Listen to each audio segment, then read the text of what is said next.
This is lesson 3 of my Off-Road 101 course, and it's all about airing down your tires. That's the constant comment I see on all videos. You need to air down, you need to lower your tire pressure. And when I was starting out, I didn't even know how to do it, how low to go, what tools to use. So in this video, I'm going to show you exactly how to do it, which equipment you need to air down and air up, but I'm also going to take you through a tutorial of maybe what PSI you should be running, how low you want to go, and then the benefits of it. Not just saying, here, air down, and then you're just trusting me for no reason. I'm going to actually show you why it works and why it is a good idea. All right, I'm going to start by telling you guys why you might want to air down, and the easiest way I can kind of put this in perspective is, have you ever been riding a bicycle and maybe your tires are a little bit flat? It feels more squishy as you're driving down the road. Versus when you fully pump them up, it's like a lot harder. Every little rock you hit, the curbs, everything like bounces a lot more. That might be good on the road because you want to be smooth and have less effort going over the road. But once you're on the or off pavement, you want it to be smooth and squishy because the tires, they actually also act as your suspension because they squish and compress. So if you have really hard tires, one, it's going to be very bumpy, especially the more bumpy the off-road trail is.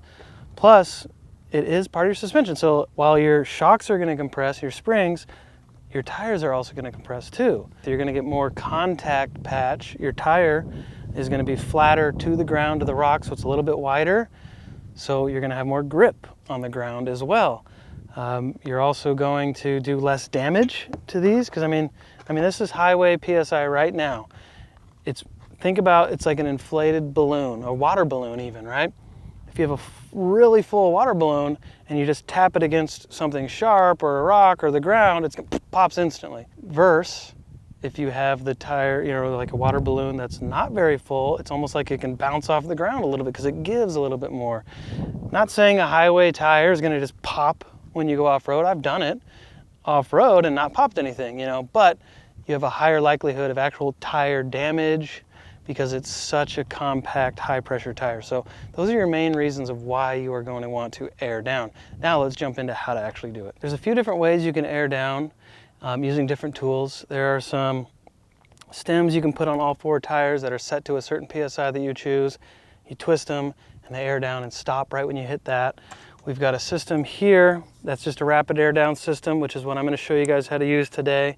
You put it on the stem, and then you use the PSI gauge to determine when to stop. All right, when holding this, there's 3 sections, the top, the middle, and then the very back. So first thing you're going to do is push the top brass forward and then twist the second section to the right. You're screwing this on to the threaded portion of the stem.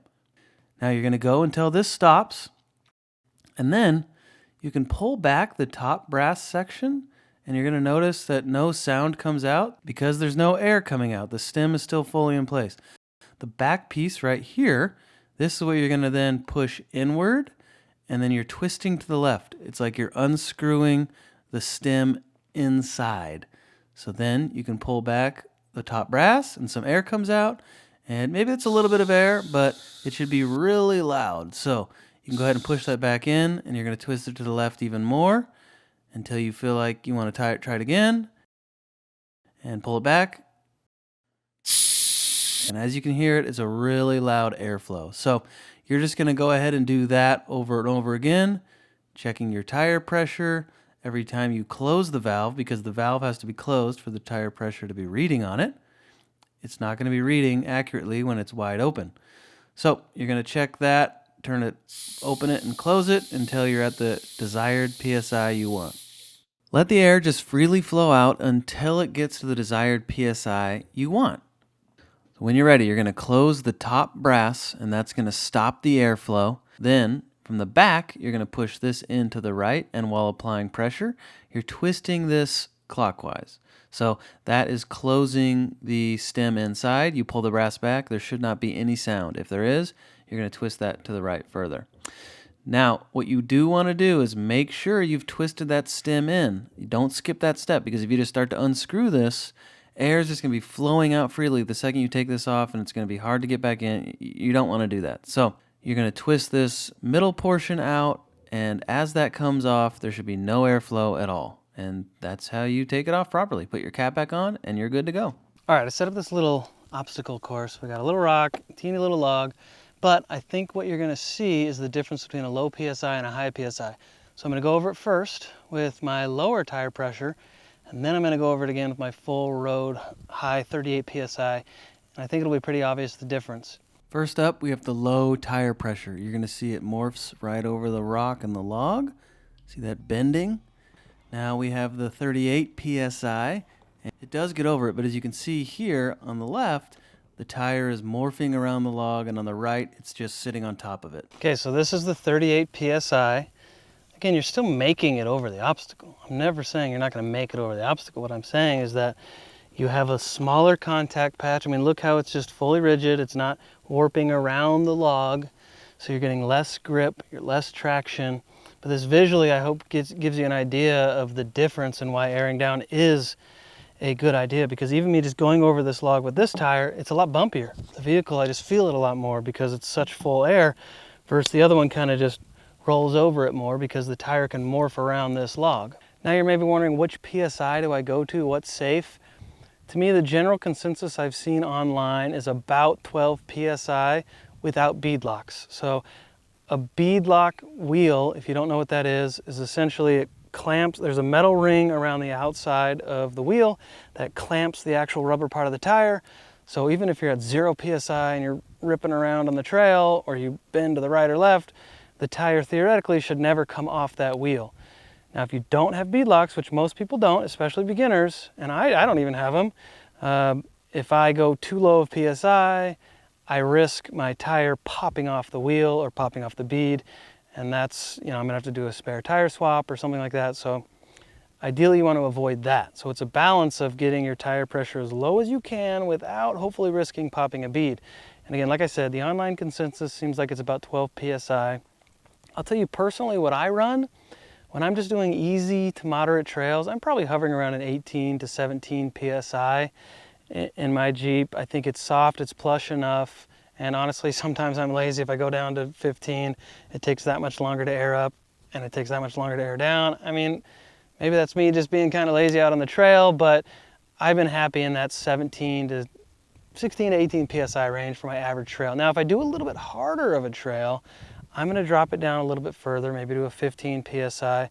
And I'll be honest, I haven't even gone below, I think, a 14 PSI, even though I just said, general consensus is 12 PSI. It's more something I'm getting more comfortable with as I go down more trails. I'm like, all right, I'm gonna do, like I started doing 20 PSI. Okay, then I did 18, then 16, then 15. So it's just something that, yes, other people online are telling me, you can do 12, 10 PSI. It's something I'm trying to discover for myself. So next time I go out on a hard trail, I'm probably gonna drop it down to 13 PSI, heck, maybe even 12, and just see how it goes. All right, so airing up your tires is very important. I think a lot of people just say, oh, air down, without telling the person, by the way, you gotta have a way to air it up. You can't just use some Honda Civic air up thing, especially when you got bigger tires. I did that once, took 45 minutes to air up. So you're gonna wanna get a high quality off-road pump, air compressor.